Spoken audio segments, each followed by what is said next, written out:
You are tuned to ARP on the Accelerated Radio Network. It's 12 noon, and it's time to have lunch. Lunch with the Finance Bunch. Lunch with the Finance Bunch. Lunch with the Finance Bunch. Bringing money talk you can understand. And now here's your host, Miss Charline. Good afternoon, everyone. This is Miss Charline, and welcome to Lunch with the Finance Bunch. I'm so excited today. In our studio, we have Click, Sound, and Stage. Yep. And so I just want to say hello to my guests. Hello. Hello. How are you guys doing? Good. Doing great. That's good. So it's Alyssa Marie? Yes. Okay. And Click? Yes. And Click is the head of his family? Yes, I am. And this is an entertainment family from start to finish? From start to finish, it is. Yes, yeah. It is. And so today I wanted to talk about family businesses and how they can be successful and how you can incorporate your entire family into your business. Mm-hmm. I met this beautiful family a year ago, actually, at the LA Marathon with CB Free LA. Yes. And you did their stages and all their sound production, exactly. Yep. And everything. And you had them so professional, and your stages are so nice. Thank you. You know, and so I met your son, who is a rapper, yes. and his name is Tech the Super Latin. Yep. And I was so impressed with him. I ran up to him when he got off stage, and I was like, oh my God, you got to come on my show. He's so good, but it runs in the family. Yes, it does. So Click, I'd like you to tell me your beginnings, how you started in entertainment, and kind of bring us forward. All right. Well, first of all, I'm going to apologize up front because I have a little cold. That's so okay. Every once in a while, I'm going to go to clear my throat. That's okay. That's fine. Well, we can go all the way back to 1982. Okay. I'll make it as quick as possible. Okay. But there was a show around that time called That's Incredible. Uh-huh. And I saw some break dancers. I believe it was the New York City Breakers. And I thought it was the dumbest thing I ever saw. And I'm like, these dudes spinning on their heads and their backs and whatnot. But about a month later, I was practicing spinning on my back. Head. Yeah. So it started from there, which was the introduction to hip hop, the whole culture. Then around 84, I heard the Fat Boys. Although Dougie Fresh was out before them, yes, the Fat Boys were bigger. So I thought they were first out. And I heard the beatboxer at that time, who was this guy named Buffy.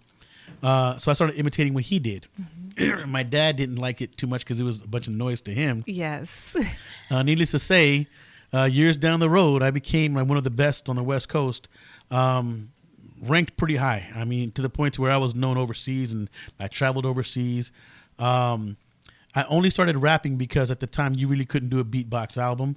I still don't think you could do a really good beatbox album. Mm-hmm. So I had to start rapping. And some of my early influences in rap were Kumo D, KRS-One, yes, Rakim, you know what I mean? So I had to start working on my rhyme skills. That worked out pretty well. It helped my show be more diverse because not only would you get beatboxing, but you would get some rhyming as well. Then I believe I've always been in love with music in general, so I began producing as well. As I grew and then my wife came along and we began to have kids, there was a time where Tech was around maybe 2 years old, and I was in the bedroom practicing for a show, and I noticed that every time I would do a verse, he was hitting all my rhyme doubles. Wow. So it could be like around that time, and he would say time, like right on time. Mm-hmm. And it just blew me away. So I told my wife, I'm going to put him on a song in part of the hook, and I'll throw him in the show just to do it. Right. Well, he practiced for a little while, and this is around 2.5, almost 3 years old. His first show, we do a show at Long Beach at this naval base, and he gets up there to do his hook, and he actually took the mic out of my hand, and at 3 years old, acting like he already knew what to do. Oh, wow. And I'm thinking it's because he watched me perform. So he would, his hand movements, his come on with the crowd, put your hands up, that kind of thing. And I just left him in the show. At the time, a lot of friends of mine were telling me that it was too cute to be hip hop, that I'm using it as a gimmick or a niche or whatever. But me, I've always been a hands-on father. So I didn't see it as that. And also not knowing what it would become. Exactly. Because right now, at this point, he can destroy a lot of the guys from back then that talked a lot of crap about him being on stage at 2 years old. Exactly. So around the end of 2000, I quit rapping because at that time my career was flourishing. I was doing radio and film and all this kind of stuff. And if you're not prepared, if you don't have the Lord on your side, yes, or even just in your hands, and it can drag you off to the side. So I got involved in drugs and other things that kind of made me wake up one day realizing, what the heck am I doing in this giant pit? Right. So I left the business. I said, I'm good with what I've accomplished. I'm good. Began going to church, became a minister and all this other kind of stuff. And then one day my son, we were doing Christian rap at that time, he stopped rhyming for Christ because he said he felt like a hypocrite, that he was saying all these things for God and then living totally different. Right. So he said, I'm just going to just be me. And of course, being in the church, me knew at that time I was mad. Yeah. But I let him grow. We were talking about that earlier. Yes. So I let him grow, and he started doing his own thing. And then when he decided that he really wanted to do this rap thing, I told him, look, man, I'm from the era where you had to be good to be on the mic. Right. And just because you're my son doesn't mean that you're going to be good. So if you're whack, I can't work with you. I can advise you, but you're not. I'm not going to represent you if you're whack. Yeah, I'm not gonna put my stamp on that. So he worked on a project, and I was like, wow, okay. Then he did another project. And his writing just kept getting better and better. So I said, okay, let's do an album. So we did an album called The Return, which basically meant the return of the Super Latin, because I had been gone all this time. And me and him looked alike a lot. You look a lot alike. Yes, you do. When I came in the studio today, I said, wow, he is definitely your spitting image son. Yeah. So, of course, when we come back on the scene, I go back to where I left. So all these people that knew me from back then thought he was me. And of course, I'm walking them right after him, going, "What's up, y'all?" And they're doing like double takes. Yeah. So we did the first album. It was an aggressive hip hop album because we wanted to state we're back. Right. But then we noticed that one of the things that that was a flaw in hip hop is the fact that a lot of rappers rap for other rappers. Yes. They rap to get approval by their peers, which is okay at the beginning. But at some point, you have to forget about your peers and rap for the people. Yes. And I'm not saying do what they want. I'm just saying be you. I'm saying be you, and remember that music is made for people. Yes. When we're depressed about something, we could throw on a old school joint and be like, oh wow. Yeah. It can make you feel better, or it can increase your anger. Depends on what you're listening to and what's going on with you. Exactly. So, but evokes emotion is what you're saying. Yeah. Exactly. I mean, music is so powerful. So I get upset when people say, "Oh, but it's just music." Like, come on, man! You can decide to write with some music. Exactly. So anyway, that's my beginnings into the business and how we grew into the Super Latin. Now we're trying to build this Super Latin legacy. Yes. So now, during the time when I wasn't performing anymore, I was in the ministry, and I was talking to a friend of mine, and I said, look, let's buy some stages so we could do ministry work and free concerts in the park kind of thing. And he was like, yeah, let me know, and I'll pitch it in half. I'm like, all right, cool. So I found a stage, and he didn't want to pitch in half. So I bought the whole thing myself. Right. And my wife was upset because she was like, you're going to put all this junk in the back? Because they were used stages. But I had been around production for so many years that I realized, wow, that nice-looking banquet table, when they take the linen off of it, it's just a round piece of plywood with some legs that's designed to hold the table up, of course. But I'm like, oh, okay. So I bought old stages and refurbished them. Wow. And basically, my business grew. Oh, yeah. We were all out there helping. Oh, yeah, they were there helping. But my wife was against it because she thought it was just going to sit there and collect dust. But they started renting like crazy. The business grew quickly, very, very quickly. Wow. And us being entertainers ourselves, we always encountered people who did set up stages where it wasn't presentable. It's like, this is a show for the people or for whatever, and your stage looks like crap, So I really pride myself in detail and make it look nice for the event. We got into sound because in hip hop, I encountered a lot of bad sound men. Yes. And I'm like, dude, it's just 2 turntables and a mic. What's the issue? So I started the sound side of the business, and that took off because, of course, I care about the sound quality. Yes. So that's what that came in. During the time that I was doing stuff with Anthony, growing up as a rapper, I noticed that my younger son Jojo saw him, so he wanted to do it. So I go, okay, I'll write you a rhyme. Then I listen, I want to do it too. Okay, so I put her in there. So my kids became part of the show. Right. Any work that I got during that time, because I was doing voiceover work for the Warehouse Music Chain, and I worked at Power 106 as well. Anytime that they needed any kid voices, I used my kids for voiceovers. not knowing what I was doing. Not knowing you were creating a legacy. Yeah. And preparing them for this type of work. Yes. Because I don't want Tech to just be a rapper. Right. I feel like he's needed at this time, but if he gets in the door, I want him to get into screenwriting and maybe even acting or dabble in radio and do this. And I love the arts. I'm very huge on the arts.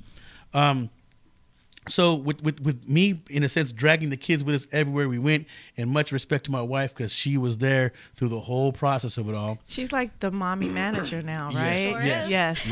Yes. So it's become a big family thing. So it stemmed from us entertaining to then owning our business, and then allowing my kids to develop what they wanted to do within the thing itself. And that's what I was so impressed with when I met your son, Tech, because it wasn't one-dimensional. It was a family affair. Yep. Yes. And the stage and the sound and everything. And so I had an opportunity to talk to him when he came off stage.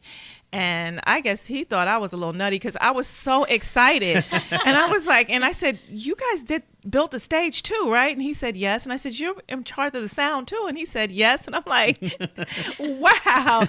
And so he just told me a little brief bit about, his dad and sister and family. And I said, please come on my show because I want to talk about how you can create a legacy, a family business where not only everyone can profit, but everyone can become their own independent business and together be a corporation. And that's really what I saw, and I know in entertainment, money is made. If you're just doing the rapping or the singing part, it's kind of in silos where you make money for a time and then you're not, and you make money for a time and then you're not. And in those times when you're not, it can get stressful because you don't know when the next money is coming, and you really don't want that to influence your music to have to put something out just to get paid versus it being quality. So I was so impressed with you guys because you've put yourself in a position where you can create the art and make it valid and not have to worry about paying your bills because you have the stages and the sound and the whole entire. Then I heard about your daughter over here. Yeah. And I'm like, she does makeup and hair and styling. And then I got a chance to meet her. And I was like, okay, it came just full circle because she was so beautiful and her hair was all jazzy. And I said, okay, you guys as a family have to come on. So you know what, Alyssa, she has been a trip to watch growing up. I'm gonna tell you when I noticed that she was gonna be a hustler because she is. Yes, she is. She must have been around 6 years old, no more than 7. She wanted some rabbits, or some hamsters, one of the two. And it was hamsters. Yeah, so we got her some hamsters, and of course they multiplied quickly. Yes. She went to school, made flyers, and started selling hamsters at her school. I didn't even tell her to do it, but just the motivation she had to make flyers and to slang hamsters. I mean, that's amazing. I was slanging hamsters, and everybody was coming over, and I think I was selling them at like $5 or $7 a piece. And like by the end of the month, I had probably made like over $200. Yeah. Oh wow! In a hamster. She's always been that kind of person. There was another moment when it was hot. And I made lemonade, and I'm like, I'm going to have a lemonade sale. And my dad's like, you're going to be out there for a minute. And I'm like, you know what, Dad? Like, leave me alone. I just want to go do it. I'm bored. Right. Make lemonade. I'm outside. 20 minutes. I made like $25. Yeah, she did. What she happened? did. Wow. I'm like, some lady came with all her kids, and they bought lemonade. So I just gave him the whole thing. And he's like, you gave him the picture? And I'm like, they paid me $25. They can have the picture. Right. Exactly. That's when I knew, okay, I'm going to let her do her thing. I'm going to reinforce the fact that the sky's the limit. Yeah. But now I'm on the other end where I want people to understand, and you brought up the point about people wanting to rap to make money, and that's not where the money is. If you think about it, if you know, the money is in songwriting. That's right. There's so many people that you may know of and be like, wow, I love this artist, and they didn't write the song that they made a hit. And that's right. And that money I get royalty checks because of stuff that I've done, 20 years ago. That's right. That's that residual income. Exactly. Yep. It's residual income. Everybody's not meant to be a star. It's not easy. If you don't have a great solid team behind you. Yes. And the money is not. If you'd have to blow up to make some serious money. Right. And also at the same time, you have to remember one thing that I've learned is like, don't always shoot for going platinum. I mean, we're always taught platinum. Right. But if you move independently, I was told by an independent label that I used to be signed to, he was like, dude, if you can sell 50,000 records, we're good. Yes. And I've had to learn that within my own market with the Stage and Sound Company. Yes. I don't have to be the largest stage and sound provider in the state. Right. I literally make anywhere from 75 to 100,000 strictly on Click Sound. Wow. You know what I mean? And amazing. that's part-time. And that's part-time. Part-time. Yes. You know, and that's another, a residual income. Exactly. And the thing is that take pride in what you do. You know what I mean? You do. It's people out there have better looking stages than I do in terms of the raw materials, but I know what production is. Well, not the finished product, because we were very Exactly. impressed. And that's what I meant. Now, believe me, we've had people stare at us funny when we bring the stages in, because the stages that we currently own, we've upgraded some of them, but most of them were made maybe late 80s, early 90s. But when I called the manufacturer, they said, listen, we build the stages the exact same way still. We've changed the wood we use, but the frame is still steel. It'll outlast you and me, they told me. So I took that into consideration, and I did what I did to touch up the stages, but we carpet everything. That's right. You know what I'm saying? When we put a skirt on it, we don't just... I've seen stage companies where they just staple a piece of plastic sheeting around, and it just looks tacky to me. You know, we make our own skirts. Right. Oh, wow. You Yeah, make we your own got skirts and grandma everything. working, we got mom working. Yeah. It's like 3 days, and my dad's like, yo, we need a skirt for this. And it's like, well, now it's a new size stage. He's like, well, we need a new skirt. So Right. Yeah. we're all back there measuring, and it's literally a family business. We do a lot of stuff together, and we support each other in everything that we do. Right. That's the So- other thing. You're truly a family unit. And those stages are solid because the amount of space that you had at the LA Marathon wasn't a great amount of space. But there were 40 people on that stage at one time, bouncing up and down, and the stage wasn't rocking. It didn't move because I was watching. And there were like 40 people on that stage laughing and having a good time, partying and bouncing up and down. And that stage didn't move. And I love the quality of the sound too, because the sound it was crystal clear and on the street in LA with runners running by and so much chaos going on and everybody in their little, at their booths and all this going on. And when the music came on, you literally stopped and listened. We pride ourselves a lot on sound. Again, being artists ourselves. Yes. We want it to be presentable. We want people to understand exactly what we said without having to go, man, it was just too loud, or it was just not clear enough, or it was, I've learned tricks. I've learned that a lot of people want to make two pair of speakers or a pair of speakers sound like a huge system, but you need multiple speakers. The more speakers you have, the cleaner the sound's going to be. Okay. So we double up on things sometimes, or and also the sound people that love is the bottom. So you need subs. If you have just your tops, then you got those going, and you're trying to make them sound like you got subs, you're going to ruin your top speakers. So you can actually use less top speakers and bring more subs, and it's the warmth that people like, the thump. It's that balance. I've learned a lot, and I do things differently than other sound people do that maybe have training. I don't know, but I didn't know what was going on, but I just love the sound. I didn't know about the top, the bottom, around the sides. It just sounds really good. And it's so funny because I brought some people with me who don't normally party. And I look behind me, and Natalie, who is a realtor that I work with a lot, and I've never seen her dance. She was over there in the corner getting her groove on. So I was like, wow, and the other thing I want to bring up is your makeup. Yes. I wanted to bring that up because your makeup is always flawless and beautiful. Thank you. And anyone whose face I've seen you do has been flawless and beautiful. Thank you. I appreciate that. And so as a makeup artist and a hairstylist, and when you style people, I know we talked about this a little bit earlier, you dress the person for what they're going to, not necessarily where they're at. Exactly. You know what I'm saying? I like to take in consideration what the event, what are you going to? Yes. Also, it's Hold personal. on. I'm a sound guy, so Sorry. there you go. Fix his mic there for you. A lot of it is personal. It's style, and I try not to dress somebody the way I would dress because I have clients that are 13. I have clients that are in their late 60s. And honestly, you just have to tell me what you want. And I'm pretty good at kind of picking pieces together, throwing it on you, and usually they love it. With makeup, I've only been in makeup for about 3 years now.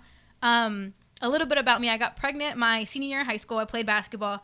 I was like, wanted to play basketball. It was going to be my thing. That's what I thought it was going to be. After that, I needed a plan B, so I was like, let me just go do hair. Not understanding that there was different ethnicity, and there's curly hair, and there's straight hair. And it's so funny because when I was in cosmetology school, everybody was scared of a press and comb. Press and curl, yes. And I was like, yo, I got this. And I was like, oh, this is what I like to do. So now I'm starting to specialize in more ethnic hair. That's what I like to do. That's what I enjoy more. Then when I started doing makeup, wasn't very good at first. In high school, I didn't really wear too much makeup either. So once I started getting into it, I was like, okay, this is what I want to do. And I'm trying to beat faces thinking I could beat a face down. And it was like, oh, that's not what I thought was going to happen. But okay, so I worked at it. And about last year, I took my first trip to New York. I funded everything myself, got what I wanted to make connections. And Mac actually found me out there and asked me if I would relocate. And I was like, no, I think my son was about 1.5 at that time. And I was like, I can't relocate, but if you could find a region next to me. I was working for Benefit at the time. And they're like, yeah, we'll find you a region in your area. So then I kind of left Benefit, and then I went over to Mac. And then I literally had to beat faces all day. I had probably 5 or 6 clients a day. Wow. And I'm about 7 months with them now. And one of my fears was to do ethnic skin, because the undertones are completely different. Completely different. And a lot of Hispanic, or even if you're not even Hispanic, if you're not African American, you are not going to understand the undertone of skin. And you're going to make someone look either real ashy or real orange. Yes. And you have to understand how to mix those colors. And once I had assisted Melanesia, which she does Kim Kimball. And then I started working with Trey Major, who's done like everybody in the industry. I started understanding. I just did my first movie in January. Congratulations. Thank you. It's definitely not what I thought it was going to be, but I'm learning different aspects of the industry. Right. Because like my dad had said, we grew up in the industry, so I kind of know the performing part. I kind of at one point was like, I don't want to perform. I don't want to be in the spotlight. So when I started doing makeup, my dad was like, okay, we'll just keep at it. And then it's 3 years later, and I'm like, yo, I got my movie call. And he's like, what? He's like, go do it. And I was like, all right, cool. And I did it, and I enjoyed it. And I did a couple celebrities. I did Karuchi Tran, Brian J. White, Omar Gooding.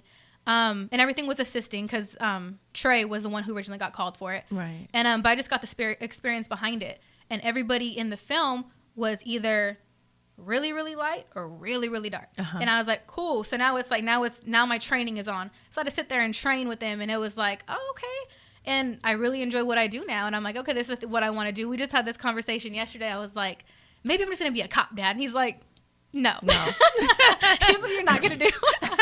So just in general, I mean, our family, we also had another conversation yesterday that we were all going to just literally have a meeting once a month and really understand, because we all want to flourish in what we want to do. Right. So I'm like, we need a support system because we're all gone at different times of the day. Right. So I'm like, we need to have that one day of the month that we all sit there and it's like we speak into existence what we want to do, right, where we want to go, and when we have our next meeting, what did we accomplish in that last month? If nothing got accomplished, we can't help you. We need to make sure that we're all very straight up with each other. Yes. We try to take feelings into consideration, but we, as a family, we're very strong.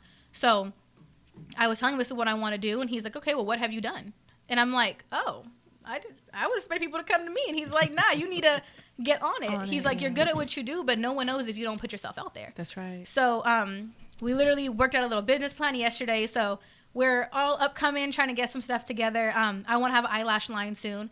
So we're all kind of talking about that and what we're going to do to help promote that. And we're trying to get everything together. So that's basically what we're doing right now, just kind of supporting each other and seeing where we all want to go. That is wonderful. And I briefly mentioned this to your dad, Click, when we talked off stage. And I said this to him. I said, how proud are you of your children and of your family that you started this legacy and everyone was able to be their own creative self within it.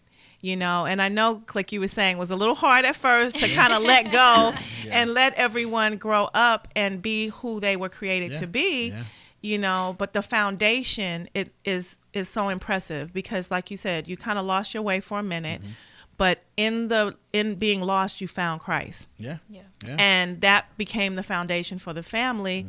And here we are 16 years later, and your family is flourishing. And I got a glimpse of your wife and your mom when I went to Tech's show.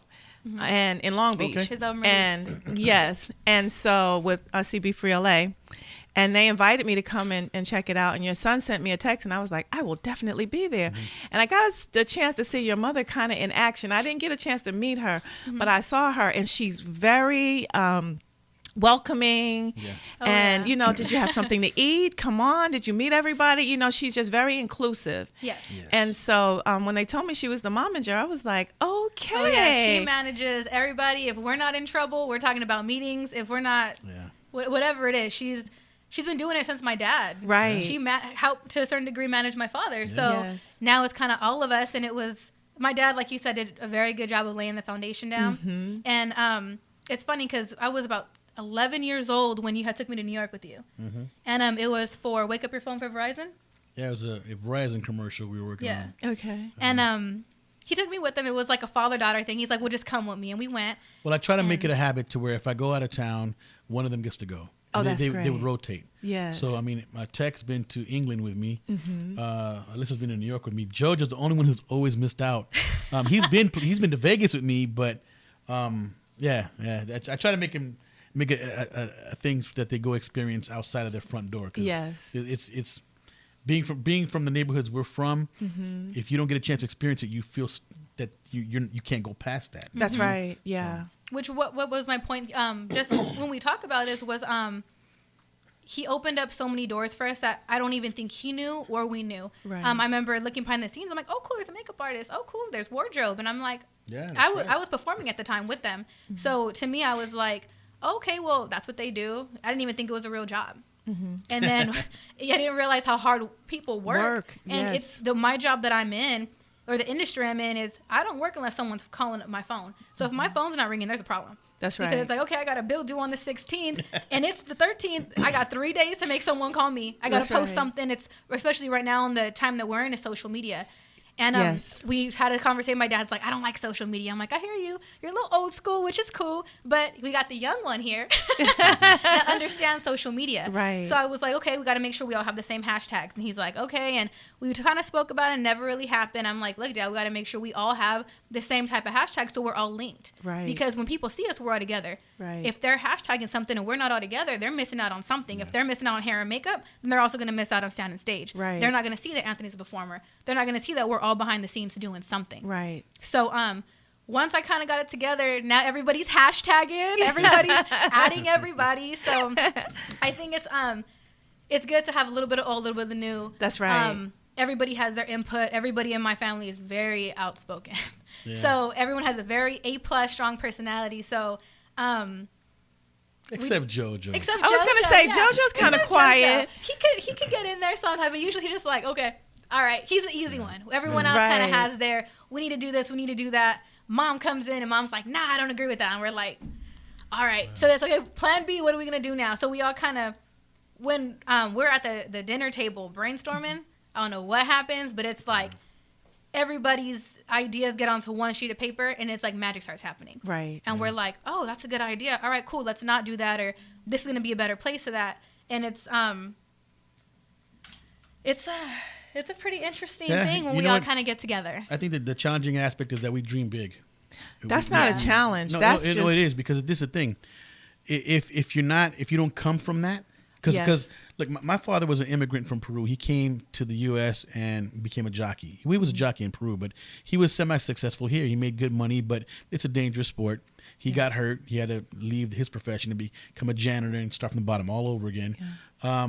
My mom, housewife. I mean, she had jobs and slight career and whatnot, and she's a hustler too. But the thing is, you know, I didn't finish the 10th grade, so in my mind, by what society says, I'm not supposed to make over 40 grand a year. Right. You know what I'm saying? And you have just one area of your business that makes $100,000 a year. Just one aspect, like you said. Oh, that's just part-time.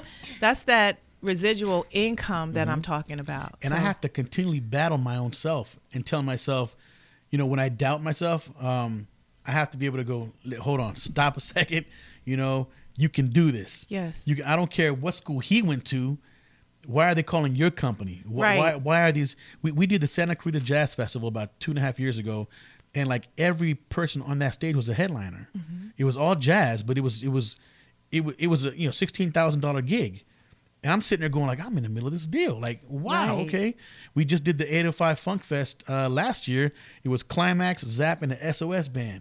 These are bands I grew up listening to. Right. And here I am, my company is building is the doing the stage and for doing them, the sound for them. Yeah. So I'm going like, you know, so I have to keep telling myself, listen, man, look what you've done. You know, Yes. it's not always about the kind of education you got per se at an institution. Right. It's your drive. It's the gift that God's given you. My wife used to tell me, when you used to get off stage, I noticed you used to always go look at the sound guy's gear, and I didn't remember that. I began mixing and engineering my own music because I couldn't afford to go to a studio. And I, you know, all these little things that I've learned is the things that I've had a passion for. And I have to continually tell myself, you could do this. So I tell them, I don't care what it is that you want to do. If you want to be whatever it is you want to be, you can Right. attain it. And if you don't attain it, it's because that's not really what you want to do to begin with. Exactly. So you self-sabotage because that's not really what you wanted to And it's do. not even self-sabotage, but it's also being aware. It is definitely being aware. My company, Click Center Stage, is only about 8 years old. And about 2 years ago, I had this thought that came to my mind, and it was like, don't think that although this is making you good money now, that this is something you're going to do for the rest of your life. Because I began to think about all the things that I've accomplished, and all those things that I accomplished are benefiting me now during the Click Center Stage era. Right. Now, all that thing accumulated in 5 more years, I'm going to take all that stuff and apply all that I've learned Yes. to whatever God has me at that time. At that time. And I'm not even just talking about a business. I'm talking about just in general the things that I didn't know about, paying my taxes on a quarterly basis, because if not, Yes. you'll get caught up and you get stuck. Right. There's all these little things that I'm teaching them. Right. You know, through my mistakes and through what I've discovered. And I've learned that God gives us things to accomplish so we can use those things in all areas of whatever it is that we do, where we end up. I'm not supposed to do Clicks on a Stage forever. I realize that now. My son being involved with music, my passion is making music. So I'm going, well, what if we go on a tour? Let's just say that I tell Tech, all right, next year, the whole year, I'm taking the whole year off and we're going to tour. All promo through the whole year. Listen, I know how to do sound. I know how to do stages. I know how to run a business. If for some reason he does something, he makes money, or Alyssa with her business, if she goes, hey, Dad, how do I handle doing this? Well, look, pay your taxes quarterly, because if you're making good money, Right. you know, all these things that I'm learning, I'm going, wow, life is the best teacher. So I'm taking everything that I'm learning and understanding it's not permanent. Yes. You know, it's permanent for the long haul for other things, but it's not permanent for just now and you staying there. It's a I thank God for the wisdom, put it that way, you know. You know what, Click? You have said so many things in this few minutes that we have together. I feel like it's like a few minutes, and I definitely want you guys to come back on again, because the knowledge that you're sharing with us is something that people need to hear, because they get caught up in one thing. Yes. And think if that thing doesn't work forever, that's where they stop. And it's not. That's where they start. And you build, like you said, and you build and you build and you build. And there's a lot of things that you said in this that I think the entertainment world, especially people just starting, need to know. Like when you're starting to make money, you need to pay your taxes quarterly so that you don't get caught up the following year owing, you know, money that you don't have. And then the interest compounds and all that. For example, Lauryn Hill. Another thing that you said in there is that, you know, you were, you know, the star on stage, but when you were leaving the stage, you're looking at the sound equipment. You're looking at, you know, you're fascinated by that aspect of it, and you delved into it, you know, and you said if you're not prepared for this business, it could eat you up. Can eat you up. And so even in getting distracted, you were able to find your way back and find a foundation to get started. And so there's so much wisdom in everything that you're saying, and your children are the fruit of that. No doubt. Thank you. And they are amazing, confident people. And I didn't get to meet your youngest, Jojo, until today. I did see him, however. He played the keyboards, and he was doing his thing at the comedy thing, and he's really good. Let me do we have a little time? We do. Let me tell you a brief story, the JoJo story. Around the 8th grade, going into the 9th grade, he kind of fell in love with skateboarding, and he got good really fast. And I'm talking like really fast. Could have got sponsored. He could have been. He could have been a pro. Around that time, I was in the church trying to become a minister and whatnot. my oldest son and Jojo were on their way to church, and my oldest Tech fell asleep behind the wheel. The car hit a post on the freeway and flipped over 4 times, and Joseph almost was killed in an accident. Wow. I mean, it was that bad.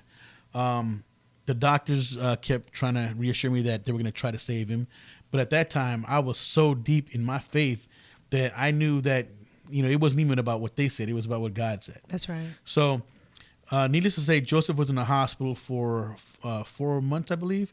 In the hospital for 6 weeks. No, I'm sorry, in a coma for 6 weeks.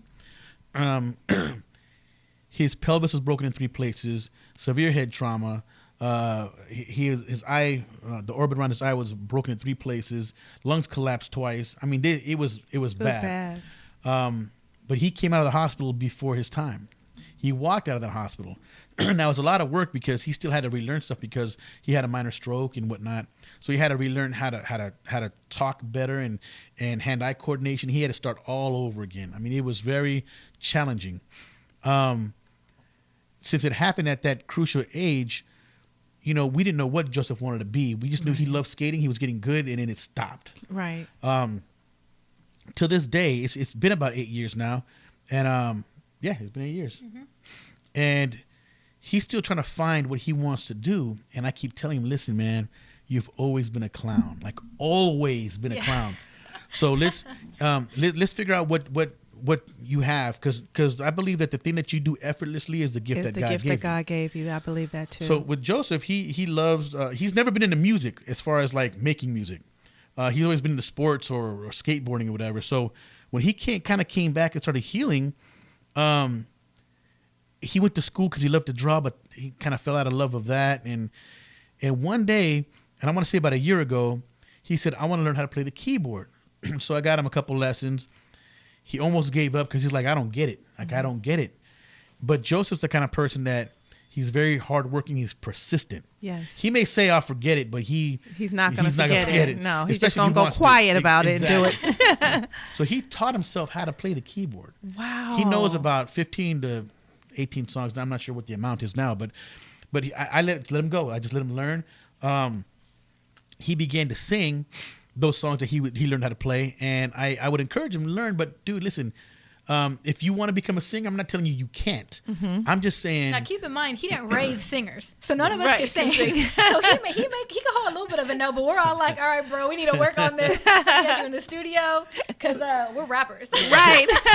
So he would call me into the studio and go, Dad, check out this song, and he would put on this like, he would try to sing, and I'm like, Joseph, listen, dude.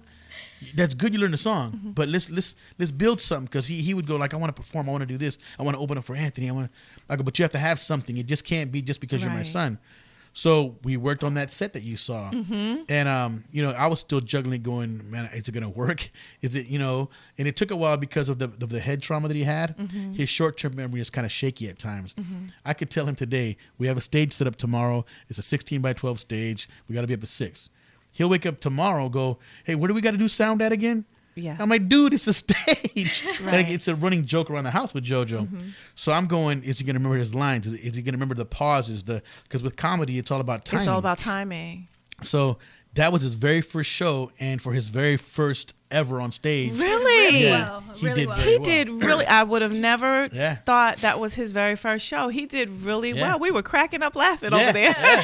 Yeah, He was thank good. God Sakari and them recorded it, because the guy at the venue hit record and the machine did something and it didn't get his performance. Oh. So I'm going, and I remember the laughter. So then when Right. Sakari Yeah. and them sent me the video, I was like, oh yes, I got a copy, and it gave him a chance for him to see what he did wrong he or right. did, And, yeah. you know what I mean? So we're gonna build upon that, and we believe for now, until God tells us differently, that he may have a really great calling with motivational speaking Okay. because of his testimony and what he's Yes. been through and what he's been able to overcome. He has a niche now. Yes. There's something to offer with that. So Yes. he's excited about that. We'll see how that goes. That's but, amazing. we're just allowing God to just give us whatever it is. And I want to just encourage them to continue to grow and to trust God with what it is. Yes. Because, it's normal to think, why me? Why did this accident Yes. happen to me? And, for lack of a better word, not to put down my kids at all, but JoJo has this thing about him that I noticed back when he was in the 8th grade. He played tackle football for the first time. I seen this dude who was a great wide receiver get moved from the receiver position to a quarterback position, and he hated playing quarterback. I love quarterback, but he hated it. I saw him take his team to the 3rd round of the playoffs. I saw one particular game where he threw 2 interceptions at the beginning of the game, and he sat on the bench and he was just like down on himself. And I said, just relax, just slow down. And he sat there by himself.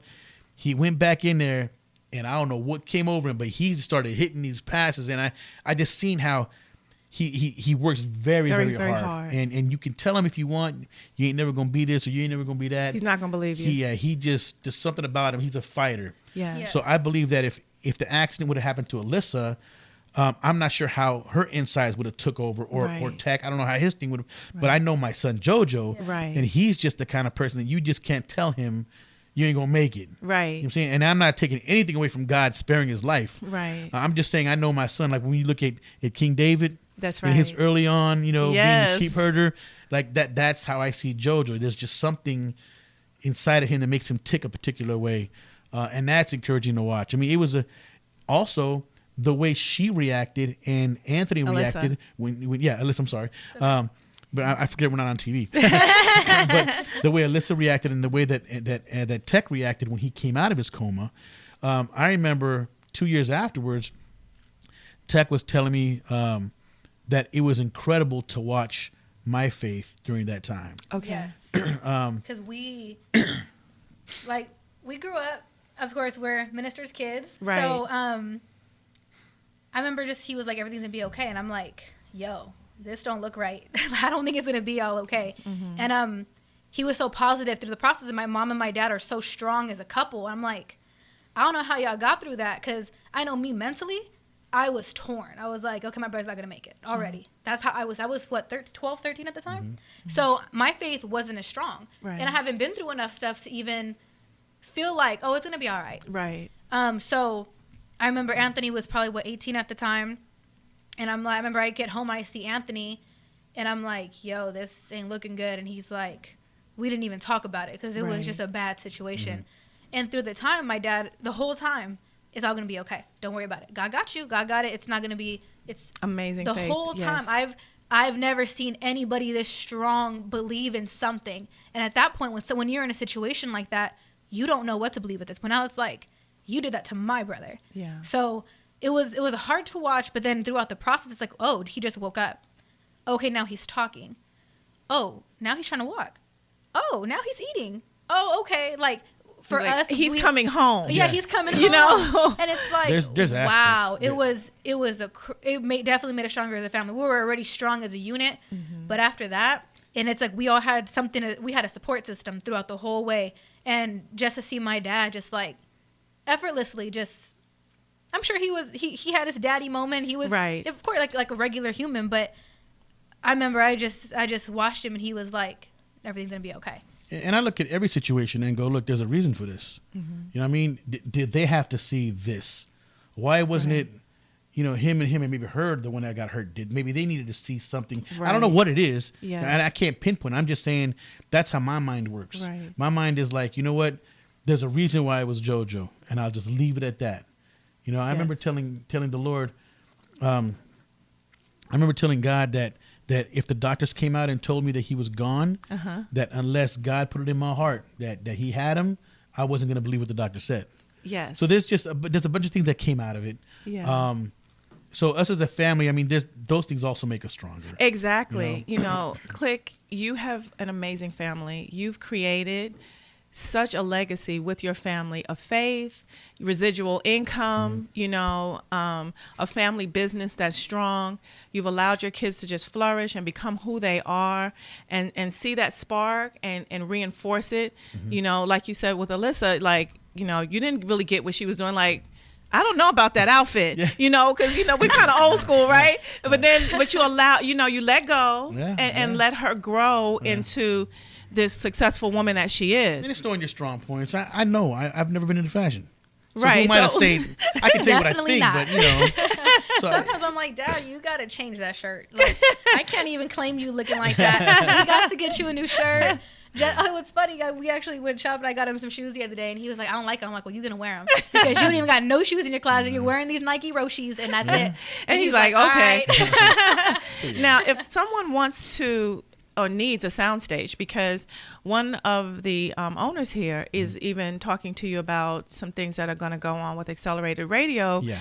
And so if someone wants a soundstage and wants your help, putting together a production, where do they contact you? Well, my cell phone's always available. It's 562-682-2452. Email is clicksound_2@msn.com. We have a Facebook page. We have ads up on Craigslist and Backpage and whatnot.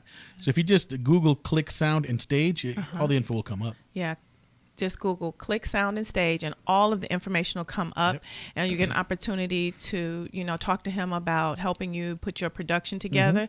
You might have the artist, you might have the great singer, the great writer, but you don't have the stage and Yep. you don't have the sound equipment. And we pride ourselves Yes. on doing it for the people on a people level. Yes. We charge a great rate because we're family owned, we're small, but we also are entertainers ourselves. We understand that there are budgets. Yes. Sometimes we can help and sometimes we can't.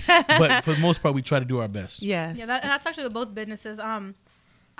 I don't really have a set price either. It's kind of Yes. like what's put on my heart. Yes. If I could do it for free at the time, cool, I'll do it. But we all try to make sure that our prices stay low because we don't need money like that. We don't do it Well, for you the guys money. have- We do it for the love. And you have that's the thing, because you guys have so many things going. That's where residual income comes in. That's where, using all of your gifts and talents, and they will all flourish so that you don't have to rely on one thing, and you can be a blessing. Yep. Yeah. Where it makes sense, you can be a blessing. You have that ability to do that, the power to do that. And Alyssa, if someone wanted you to do their makeup, style them, all of that, where would they be able to contact you? My Instagram has all my work. It's XOXO_Alyssa Marie. My cell phone number, 562-569-5460. Also via email, AlyssaRivera2@gmail.com. My name is spelled very different, so it's not A-L-Y, it's A-L-I-S-S-A. And then Rivera, the number 2 @gmail. And if you can't get a contact with me, call my dad. Right? Let me know. He'll let you know, right? Definitely. And you know what? I know Tech was supposed to be here today, and he couldn't. Yeah. And so that just gives me a great excuse to have you guys back on with him. And I know he's getting ready to go out of the country and go on tour, and all of that's going on too. And so I wanted to. If you want to hear his music, it's yes, that's Tech, what I was going to say. Tech, Tell us about his Super music. Latin. It's Tech the Super Latin. Yeah, Tech the Super Latin. You can find him on Bandcamp. Actually, the label is Mad Def, so it's maddef.bandcamp.com. All of his whole catalog's up there. And he's done enough work to where if you Google his name, Tech the Super Latin, it'll come up everything. Perfect. Well, thank you guys so much for being on. I absolutely love doing this show, and I want you to come back and share more with us. This has been Lunch with the Finance Bunch. I'm Miss Charlene. Thank you guys for tuning in. And it's just been a pleasure. It's been a truly a pleasure. So it's this family business, right? Yes. Yes, it is.